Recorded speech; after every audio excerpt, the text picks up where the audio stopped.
Toutes nos vidéos sont sponsorisées par Krill. Donc si tu ne connais pas Krill, c'est une plateforme de location de stratégies automatiques de trading. Tu peux y louer les stratégies créées par d'autres développeurs via une marketplace pratique, ergonomique et intuitive. Sinon, tu peux y développer tes propres stratégies grâce aux créateurs de stratégies. Accessible gratuitement et en illimité, tu pourras programmer tes actions d'achat-vente à l'avance, en fonction de nombreux critères et indicateurs techniques. Ainsi, tu bénéficieras de tous les avantages du trading, sans les inconvénients inhérents à tes biais émotionnels et psychologiques. J'utilise Krill depuis 4 ans et c'est pour moi la meilleure offre du marché actuellement.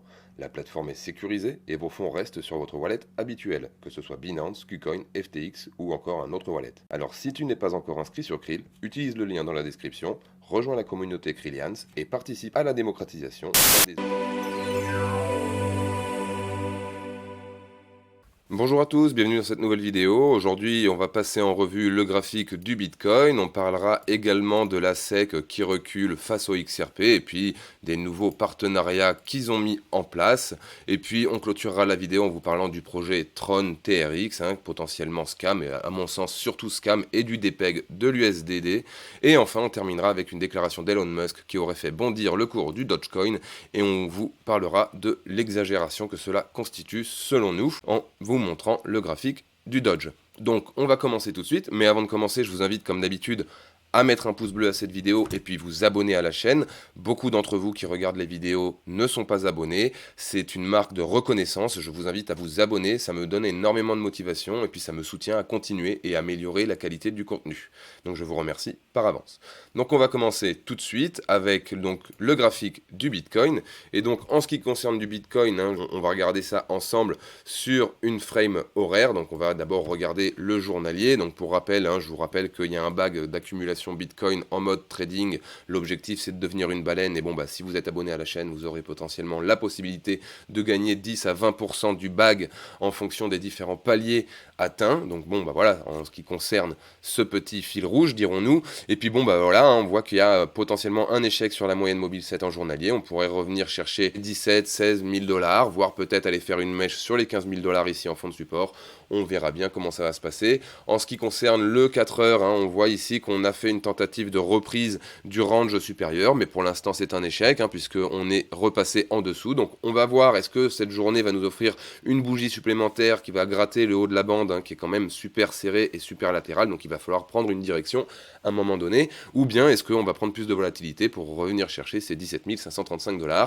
En ce qui concerne le horaire, on voit ici, hier il y avait un biseau, on est sorti du biseau, du coup je suis sorti de position, et puis on voit là on est repassé sur la moyenne mobile 50, garante de la tendance. Est-ce qu'on va s'arrêter en faisant sur le bas de la BB, ou est-ce qu'on va aller un petit peu plus en profondeur? On va voir comment ça évolue dans les heures qui viennent. De toute façon, sur notre canal Telegram, on vous partage régulièrement des imprimes écran sur ce qu'on voit par rapport au graphique du Bitcoin, le Bitcoin sur lequel nous sommes majoritairement concentrés. Donc on va passer à XRP maintenant. Donc en ce qui concerne le XRP, je vous disais dans l'introduction que on a la SEC qui manifestement est en train de se retirer un petit peu de cette affaire. Et pourquoi? Parce que manifestement il y aurait eu des conférences téléphoniques entre l'ancien président donc de la SEC qui s'appelle Inman, alors je sais plus, William Inman, voilà, et a priori la juge qui est chargée de cette enquête, donc la juge Ned Byrne, demande des éclaircissements quant au type de conseil qu'il a reçu et le but de ces conseils. Donc du coup ça met forcément la SEC dans une position où ils doivent se défendre de quelque chose, puisque les projecteurs sont tournés sur eux. Il est normal que la SEC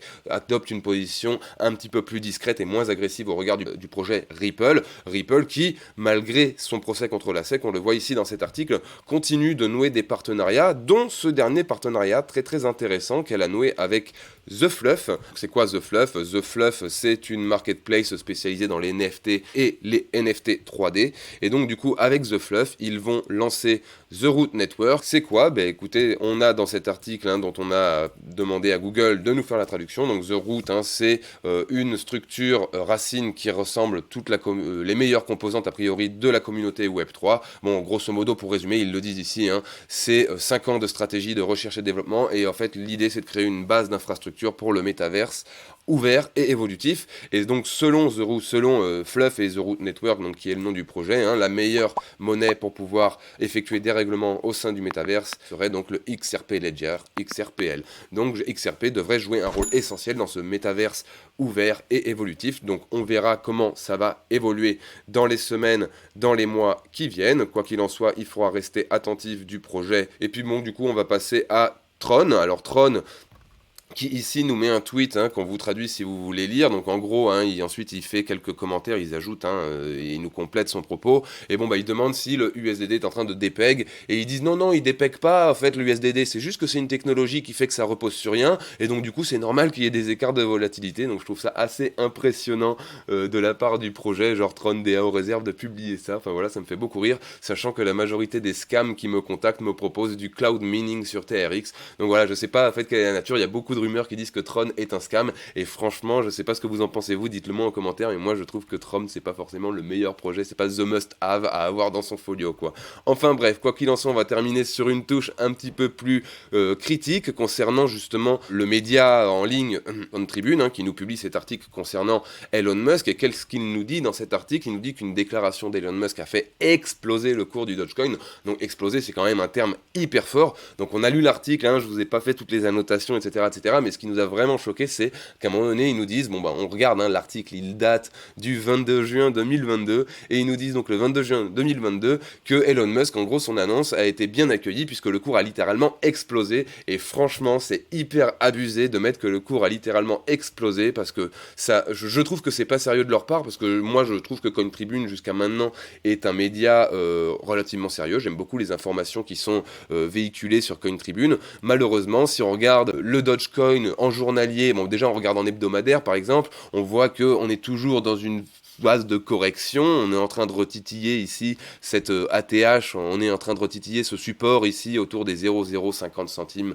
2 centimes, et ils nous disent grosso modo que le 22 juin, il y a eu une annonce d'Elon Musk et le cours a littéralement explosé. Donc ils nous publient l'article donc aujourd'hui le 22 juin, donc ils disent que le cours a littéralement explosé et sorti. Ils nous le disent, hein, et qu'il est sorti de sa tendance baissière. Je suis désolé, Cointribune, je sais pas qui c'est qui fait vos analyses techniques, mais selon moi, quand je regarde le Dogecoin, je vois toujours une tendance baissière affirmée, je vois toujours qu'on est sur un support majeur, et je vois aucune explosion, je vois pas que le prix a littéralement explosé. Moi, si on me dit que le prix a littéralement explosé, je me dis, bon, bah, on est revenu au moins retravailler le range médian, ici, au niveau des 50% de Fibonacci, par rapport à l'impulsion baissière, par rapport à ça, là, cette espèce de gros range, mais c'est pas le cas, donc du coup franchement je trouve pas ça sérieux. Donc vous me direz également ce que vous en pensez en commentaire. Sur ce, la vidéo est terminée, je vous invite comme d'hab à vous abonner à la chaîne si c'est pas déjà fait, et puis je vous dis à demain pour une nouvelle vidéo. Ciao.